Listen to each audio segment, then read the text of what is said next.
so hard, and he's got businesses to run. And in many ways, I say, how do you do this? And, you know, he's sacrificing a lot and getting a lot of praise, I'll tell you. But he's also getting hit, and we would expect that, and that's the way it works. So I'd like to have Elon Musk please say a few words. Well, thank you, Elon. Thank you, Mr. President. I actually just call myself a humble tech support here because this is actually, as crazy as it sounds, that is almost a literal description of the work that the DOGE team is doing, is helping fix the government computer systems. Many of these systems are extremely old. They don't communicate. There are a lot of mistakes in the systems. The software doesn't work. So we are actually tech support. It's ironic that it's true. The overall goal here with the DOGE team is to help address the enormous deficit. We simply cannot sustain as a country $2 trillion deficits. The interest rates, just the interest on the national debt now exceeds the Defense Department spending. We spend a lot on the Defense Department, but we're spending like over $1 trillion on interest. If this continues, the country will become de facto bankrupt. It's not an optional thing, it is an essential thing. That's the reason I'm here. And taking a lot of flack, and getting a lot of death threats, by the way. I mean, I'd like to stack them up, you know. But if we don't do this, America will go bankrupt. That's why it has to be done. And I'm confident at this point, knock on wood, you know, knock on my wooden head, there's got a lot of wood up there, that we can actually find $1 trillion in savings. That would be roughly 15% of the $7 trillion budget. And obviously that can only be done with the support of everyone in this room. And I'd like to thank everyone for your support. Thank you very much. This can only be done with your support. So it's really, DOGE is a support function for the president and for the agencies and departments to help achieve those savings and to effectively find 15% in reduction in fraud and waste.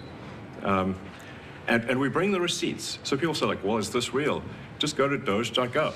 We line item by line item, we specify each item. So, and I should say, we will make mistakes. We won't be perfect, but when we make a mistake, we'll fix it very quickly. So for example, with USAID, one of the things we accidentally canceled very briefly was Ebola, Ebola prevention. I think we all want Ebola prevention. So we restored the Ebola prevention immediately, and there was no interruption. But we do need to move quickly if we're to achieve a $1 trillion deficit reduction in financial year 2026. It requires saving $4 billion per day, every day, from now through the end of September. But we can do it, and we will do it. Thank you. Would you have any questions of Elon while we're on the subject of DOGE? Because we'll finish off with that. And if you would have any questions, please, we'll finish off with that. And if you would have any questions, please ask. You could ask me or Elon. Go ahead, please. Thank you, Mr. President. Thank you, Mr. Musk. I just wanted to ask you that President Trump put out a Truth Social today saying that everybody in the cabinet was happy with you. I just wondered if you had heard otherwise, and if so, what are you doing to address those any dissatisfaction? I'd let the cabinet speak just for a second. Is anybody unhappy with Elon? If you are, well, throw him out of here. Is anybody unhappy?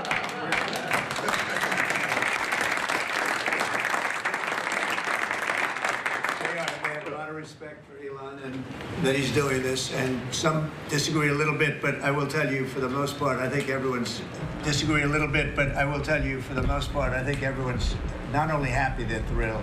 So go ahead, Elon. I'm grateful. Ever. Literally. So, I do not give false praise. This is an incredible group of people. I don't think such a talented team has actually ever been assembled. I think it's literally the best cabinet that the country has ever had, and I think the company should be incredibly appreciative of the people in this room. Thank you. Go ahead, please. Yeah. Mr. President, thank you, Mr. Musk. Are there about half of the government employees so far appear to have responded to your request for what they've been doing over the past week? Is there a timeline in place for next moves for people being fired, and when can the American people expect to see results of that? Yes. Well, to be clear, like I think that email perhaps was misinterpreted as a performance review, but actually it was a pulse check review. Do you have a pulse? Do you have a pulse and 2 neurons? So if you have a pulse and 2 neurons, you can reply to an email. This is, I think not a high bar, is what I'm saying. This is, anyone could accomplish this. But what we are trying to get to the bottom of is we think there are a number of people on the government payroll who are dead, which is probably why they can't respond. And some people who are not real people, like they're literally fictional individuals that are collecting paychecks. Well, somebody's collecting paychecks on a fictional individual. So we're just literally trying to figure out, are these people real? Are they alive? And can they write an email? Which I think is a reasonable expectation for the American public would have at least that expectation of someone in the public sector. Mr. Musk, roughly 1 million employees. It's not a high bar, guys, come on. Roughly 1 million employees have responded so far to this email. Does that mean that the remaining 1 million or so federal employees now risk being terminated? And is it your understanding and expectation when you post a directive on X that the cabinet secretaries will follow that order? Because several agencies have instructed employees that this is voluntary or not to respond. Yeah, well, I mean, I guess it was like last week, the president encouraged me via Truth Social and also via phone call to be more aggressive. And I was like, okay, yes, sir, Mr. President, we will indeed do that. The president is a commander asks. And I said, can we send out an email to everyone just saying, what did you get done last week? And the president said yes, so it did that. We got a partial response. We're going to send another email. But our goal is not to be capricious or unfair. We want to give people every opportunity to send an email. And the email could simply be, what I'm working on is too sensitive or classified to describe. Like literally just, that would be sufficient. I think this is just common sense. And what is your target number for how many workers, employees you're looking to cut total? We wish to keep everyone who is doing a job that is essential and doing that job well. But if the job is not essential or they're not doing the job well, they obviously should not be on the public payroll. I have to say,